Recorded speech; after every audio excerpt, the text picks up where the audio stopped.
श्रीमद् कुंज विहारिणे नमः। श्री स्वामी हरिदासो विजय तेतराम। जनकपुर में रहती थी एक विधवा ब्राह्मणी। आज से लगभग 225 वर्ष पूर्व की बात। उनके एक पुत्र था और उस पुत्र का नाम था प्रयागदत्त। ब्राह्मणी और बालक एक छोटी सी कुटिया में रहते और रहती उनके साथ दरिद्रता। बालक प्रायः मां से पूछता, मां, क्या मेरे कोई और भाई बहन नहीं है? और जनकपुर की स्त्रियां जानकी जी को अपनी पुत्री या बहन मानती हैं और इस नाते वह ब्राह्मणी अपने बालक से कहती, हाँ बेटा, तेरी एक बहन है। वह अयोध्या के चक्रवर्ती महाराज के राजकुमार को ब्याही गई है। प्रयागदत्त कहते, मैं बहन के पास जाऊंगा। और उनकी मां कहती, बेटा, जब तू कुछ बड़ा हो जाए तब चले जाना।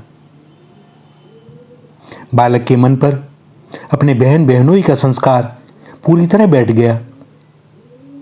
कुछ बड़ा होने पर उसने अयोध्या जाने की हट पकड़ ली। ब्राह्मणी बड़ी भक्त, सो उसने विचार किया कि मिथिलेश राजकुमारी क्या अपने सबोध भाई की उपेक्षा कर सकती हैं?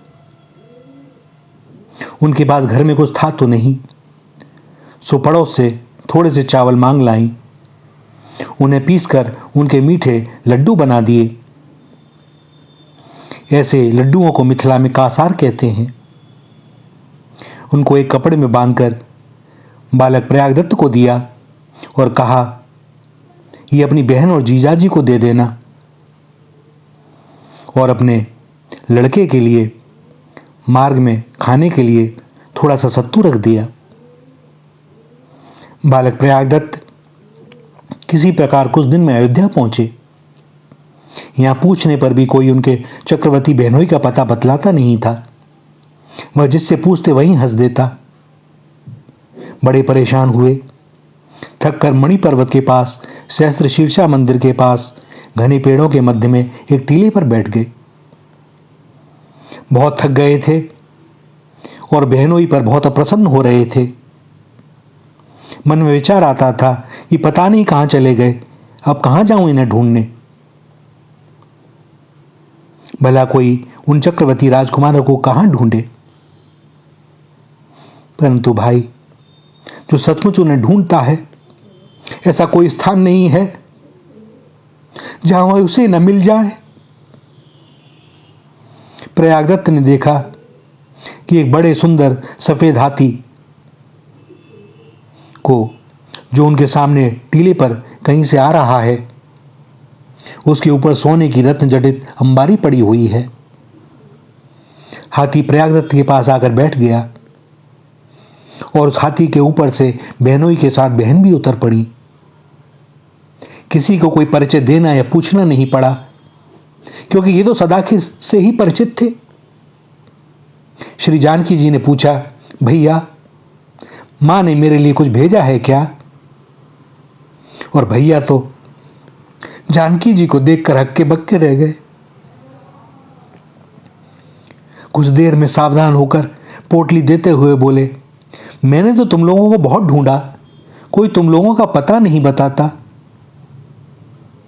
पोटली में से श्री किशोरी जी ने 2 कासार ले लिए और बचे हुए प्रयागदत्त को खाने के लिए दे दिए और प्रयागदत्त के सर पर अपना हाथ फिराते हुए कहा, भैया, तुम्हें बड़ा कष्ट हुआ। हम लोग ऐसे स्थान पर रहते हैं कि सब लोग हमारा पता नहीं बतलाते, जानते भी नहीं हैं। अब तुम घर लौट जाओ। माता से कहना हम सब बड़े आनंद में हैं। वे पुनः जाकर हाथी पर बैठ गए और हाथी वन में जाकर अदृश्य हो गया। प्रयागदास बहन बहनोई के वियोग में मूर्छित हो गए। कुछ देर में चेतना आई और उसी समय एक संत उधर से निकले। उन्होंने देखा कि एक सुंदर बालक भूमि पर पड़ा तड़प रहा है। प्रयागदत्त को किसी प्रकार उठाकर वे अपनी गुफा पर ले आए। स्वसचित्त होने पर प्रयागदत्त ने उन संत को सारी बातें बतलाई। एक घड़ी रात गए 2 स्त्रियां आईं और महात्मा जी को 2 थाल व्यंजनों से भरे देकर कहा, आज हमारे यहाँ पूजा हुई है, आपके लिए हम यह प्रसाद लाई हैं, अभी आप इसे ले लीजिए, थाल सवेरे लेकर हम चले जाएंगे। और थाल देकर वे शीघ्रता से पुनः वापस लौट गईं। दोनों थाल कमल के पत्तों से ढके हुए थे। पत्ते हटाने पर महात्मा जी ने देखा तो चकित रह गए। स्वर्ण के वे थाल जगमग कर रहे थे और महात्मा जी ने समझ लिया कि जगत जननी ने अपने भाई की आवभगत की है। वह दिव्य प्रसाद प्रयागदत्त के कारण महात्मा जी को भी प्राप्त हुआ। प्रातः थाल लेने तो आता ही कौन। महात्मा जी ने प्रयागदत्त को थाल देना चाहा तो उन्होंने कहा कि मेरी माँ मुझे घर से ही निकाल देंगी यदि मैं बहन की कोई वस्तु ले जाऊंगा। वह कन्या से कोई वस्तु लेंगी कैसे। और वह बाबा जी भी विरक्त थे, सो उन्होंने थालों को गणेश कुंड में फेंक दिया। प्रयागदत्त वापस घर पहुंचे। अपने पुत्र का समाचार सुनकर माता चकित रह गई। उनके नेत्रों से अश्रुधारा बहने लगी। और इस घटना के 1 वर्ष बीतने पर प्रयागदत्त की मां परमधाम सिधार गईं। पास के ग्राम के एक संपन्न ब्राह्मण इनके साथ अपनी कन्या का विवाह करने को उत्सुक थे। उनके कोई पुत्र नहीं था, अतः प्रयागदत्त को वे अपने ही घर पर रखना चाहते थे। लेकिन प्रयागदत्त को किसी के धन का मोह कहां था। उनके मन में तो वे अपने दिव्य बहन बहनों बस गए थे। संसार में कोई वस्तु आंख उठाकर देखने योग्य भी उन्हें जान नहीं पड़ती थी। सो वे घर छोड़कर पुनः अयोध्या को चल दिए। अयोध्या पहुंचकर प्रयागदत्त की अद्भुत दशा हो गई। वे शरीर की सुध भूल गए। बहन बहनोई के दर्शनों के लिए व्याकुल हो गए। जिस टीले पर पहली बार उनके दर्शन हुए थे वहीं जाकर प्रतीक्षा करने लगे। उसके बाद कुंजों और झाड़ियों में ढूंढते हुए भटकने लगे। और इसी दशा में इन्हें अपने पूर्व परिचित संत त्रिलोचन स्वामी मिले। महात्मा जी ने उन्हें पहचाना और पुनः अपने आश्रम पर ले आए। श्री त्रिलोचन स्वामी जी के सत्संग का प्रयागदत्त जी पर अपूर्व प्रभाव पड़ा। दूसरे दिन उन्हीं से दीक्षा ग्रहण करके ये प्रयागदास हो गए। सदगुरु ने इन्हें लंगोटी और अचला प्रदान किया और इसके बाद प्रयागदास जी की स्थिति बड़ी ऊंची हो गई। वे वन बीहड़ में कहां घूम रहे हैं उन्हें कुछ पता नहीं। किसी ने कुछ खिला दिया तो खा लिया, जल पिला दिया तो पी लिया। केश बिखरे रहते थे, शरीर धूली से भरा हुआ है। कहीं खड़े हो गए देख रहे हैं तो घंटों एक तक देख रहे हैं। जगन माता भगवती लक्ष्मी के भाई होने से चंद्रदेव भी समस्त संसार के मामा लगते हैं। और अयोध्या में श्री वैदेही के भाई ये प्रयागदास जी भी बच्चों के मामा ही तो हैं। पता नहीं किसने उन बच्चों को सिखा दिया कि सभी बच्चे इन परमहंस को मामा मामा कहने लगे। ये परमहंस मामा मत्त गजेंद्र की तरह झूमते हुए अयोध्या की गलियों में घूमते रहते थे। एक बार प्रयागदास जी को श्री राम की वन लीला का बोध हुआ। अब वे कहने लगे, देखो मेरा बहनोई अपने तो गया ही, साथ में मेरी सुकुमारी बहन को भी वन में ले गया। अब आपको एक धुन सवार हो गई। कोई पैसे देता तो ले लेते। कुछ दिनों में कुछ पैसे एकत्र हो जाने पर 3 जोड़ी जूते बनवाए और जितने बढ़िया जूते बनवा सकते थे बनवाए। 3 पलंग भी बनवाए, इस प्रकार कि एक के अंदर एक को रखा जा सके। तीनों पलंगों के लिए 3 गद्दे बनवाए। अब एक पर एक क्रमशः तीनों पलंग रखकर उन पर तीनों गद्दे और तीनों जोड़ी जूते रख लिए और यह सब सामान सिर पर लेकर चित्रकूट की ओर चल दिए। जहां जहां मार्ग में उन्हें कोई गड्ढे, कांटे, कंकड़ मिलते वे अपने बहनोई को कोसते जाते। चित्रकूट पहुंचकर स्फटिक शिला के पास प्रयागदास जी ने तीनों पलंग बिछाए, उन पर गद्दे डाल दिए उनके नीचे एक एक जोड़ी जूते रख दिए और अब बहन बहनोई को ढूंढने लगे। जब बहुत ढूंढ चुके और वे ना मिले तो बोले, देखो छिप गया ना, जान गया कि प्रयागदास आ गया है। और जब लौट कर देखते हैं तो इनके पलंग पर श्री राम, श्री लक्ष्मण जी और श्री जानकी जी विराजमान हैं। दूर से देखा, दौड़े चले आए, आंखों में आंसू भरे हुए हैं, मुंह से शब्द नहीं निकल रहे। दौड़कर सबके चरणों में जूते पहनाए और अपने बहनोई राम जी से उल्हाना देते हुए बोले, तुम इस जंगल में क्यों चले आए? और तुम तो आए मेरी सुकुमारी बहन को भी साथ ले आए। इस बीहड़ वन में तुम लोग कैसे रहते हो? श्री जानकी जी ने कहा, भैया मैं तो स्वयं आई हूं, ये तो मुझे लाते ही ना थे। प्रयागदास जी ने कहा, चल कोई बात नहीं, ठीक है, अब हम भी तुम्हारे साथ साथ रहेंगे और यह पलंग उठाकर ले चला करेंगे। श्री रघुनाथ जी ने कहा, भैया हमारी वन यात्रा का नियम है, हम 3 ही साथ रहते हैं, चौथे किसी को साथ नहीं रखते।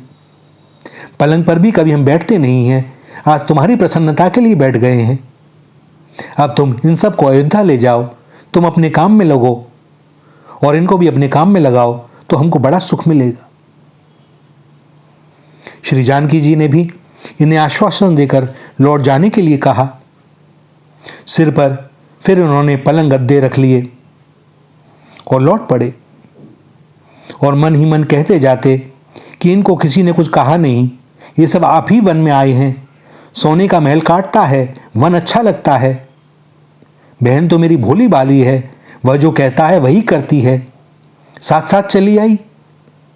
हरे भरे पेड़ लताएं मृग देखती है तो खुश हो जाती है। किसी दिन भयंकर जीव जंतु शेर बाघ देखेगी तो जानेगी यह कितना भयानक है।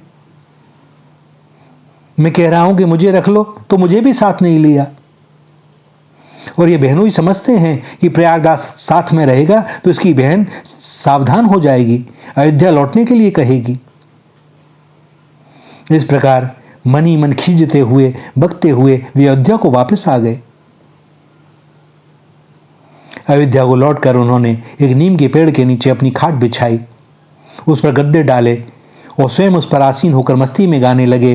नीम के नीचे खाट बिछी है और खाट के नीचे करवा, प्रयागदास अलमस्ता सोवे रामलाल का सरवा। भैया इन प्रयागदास जी की अलमस्ती का क्या कहना। वे निखिल ब्रह्मांड नायक के साले जो ठहरे, उत्पत्ति स्थिति संहार कारिणी सकल क्लेश हारिणी महाशक्ति उनकी बहन है। उनकी मस्ती अनंत अखंड नित्य नूतन है। उनकी वाणियों में उसी मस्ती की झलक पाई जाती है। भैया कोई भी संबंध बस एक बार बन जाए, निभाते हुए हैं, यह दास का अनुभूत सत्य है। मुझ जैसे अपात्र को निभा रहे हैं वे, कैसे प्रेम से स्नेह करते हैं, कैसे सारे संत जन स्नेह करते हैं। वरना कौन सा ऐसा गुण है जो इस दास के अंदर नहीं है। किंतु एक बार कह दिया कि उनसे संबंध है, बस इतना बहुत। अब वे निभा रहे हैं। भैया ऐसे ऐसे भक्त हैं। ये दास बार बार सबसे कहता है, भैया उन्हें भगवान की तरह मत पूजो, मत पूजो, भेद दृष्टि से मत देखो। उनके साथ कम से कम ऐसा संबंध मानो जैसा अपने परिवार से मानते हो। पिता मान लो, माता मान लो, भाई मान लो, पुत्र मान लो, सखा मान लो, किंतु अपना मान लो। और देखना बस इतना करने मात्र से फिर वे क्या करते हैं। किंतु स्मरण रहे, केवल अपना मानने मात्र का मतलब यह नहीं है कि मुंह से कह दिया। जैसे कहीं बाहर जाते हैं तो अपने बच्चों से मिल के जाते हैं, माता पिता से मिल के जाते हैं, उनको एक बार देख के जाते हैं, उनसे कह के जाते हैं। ऐसा ही फिर उनसे भी कहना पड़ेगा। जैसे परिवारीजनों के लिए वस्त्राभूषण की चिंता करते हैं, उनके आराम के लिए, सुख सुविधा के लिए जो भी न्यूनतम हो सकता है हमसे वह चेष्टा करते हैं, उनके लिए भी करना होगा। जिस चीज की हमें आवश्यकता है वह उन्हें भी आवश्यक है। गर्मी में कुछ हवा का प्रबंध हो, सर्दी में सर्दी से बचने के लिए गर्म कपड़ों का प्रबंध हो, सोने के लिए एक पलंग तो हो। जब भी घर में खाना बने तो यह समझ के बने कि उनके भोग के लिए बन रहा है, प्रसाद बन रहा है। कुछ भी खाएं, कोई पानी भी पिएं तो भैया उसको एक बार उनका नाम लेकर ही पिएं, उसका भी भोग लगाकर ही पिएं। बाहर जावें तो उनसे मिलकर जावें, उनसे कहकर जावें। अपने घर में प्रवेश करें तो सबसे पहले उनसे मिलें, उनको देखें। मैं आ गया, बस। जो किसी से नहीं कह सकते, कोई भी ऐसी पीड़ा, सब उनसे कह दे। एक दिन वह आवेगा, वे बोलने लगेंगे। हम उनसे बात नहीं करते तो वे भी मौन रहते हैं। हमने उनसे संबंध नहीं बनाया तो वे बोलें क्या? भैया सत्य मानना, वे बोलेंगे। श्री राधा, श्री राधा, श्री राधा।